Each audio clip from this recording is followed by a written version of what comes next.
Exam times में हर बच्चा चाहता है कि उसके पास ऐसी सुपर पावर आ जाए जिससे वो कम टाइम में सारा सिलेबस कंप्लीट कर सके।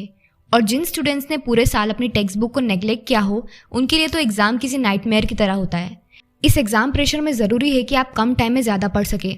तो ये है कुछ टिप्स जो आपकी स्टडी सेशंस को ज़्यादा इफेक्टिव बनाएगी और आपको ज़्यादा कंसंट्रेट करने में हेल्प करेगी।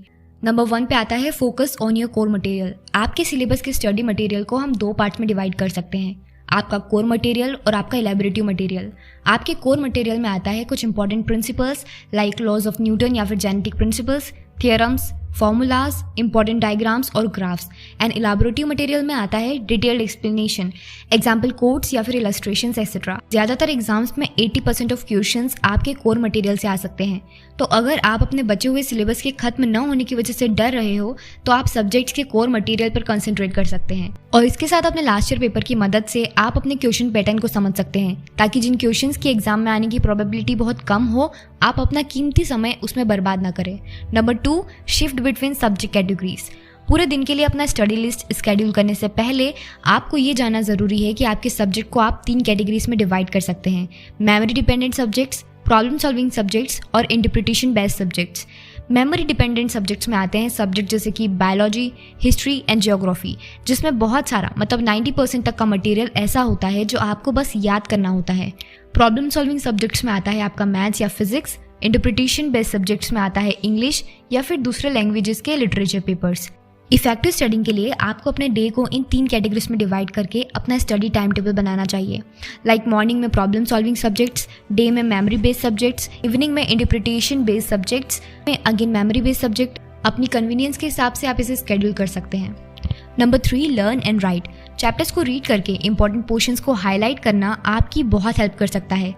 लेकिन जब आप अपने इंपॉर्टेंट पॉइंट्स या फॉर्मूलाज को किसी पेपर या नोटबुक में लिखते हैं तो आपको इन्फॉर्मेशन रिटेन करने में बहुत हेल्प मिलती है। एग्जाम के एंडिंग डेज में आप अपने नोट्स के थ्रू इजीली फटाफट अपने इंपॉर्टेंट पॉइंट्स को रिवाइज कर सकते हैं। आपको पढ़ते समय तेज बोलकर पढ़ाई करनी है एंड देन आपको अपने इंपॉर्टेंट पॉइंट्स लिखने हैं। इससे आपको ये फायदा होगा कि आप सिर्फ पॉइंट्स देख नहीं रहे हो, उन्हें सुन भी रहे हो, समझ भी रहे हो और फिर लिख रहे हो।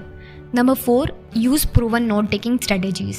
लास्ट मिनट में इफेक्टिवली सिलेबस कंप्लीट करने के लिए प्रॉपर नोट टेकिंग बहुत इंपॉर्टेंट है। नोट टेकिंग के लिए साइंटिफिकली प्रूवन मेथड है जो एक्चुअली वर्क करती है SQ and 5 hours, survey, question and the remaining 5 hours.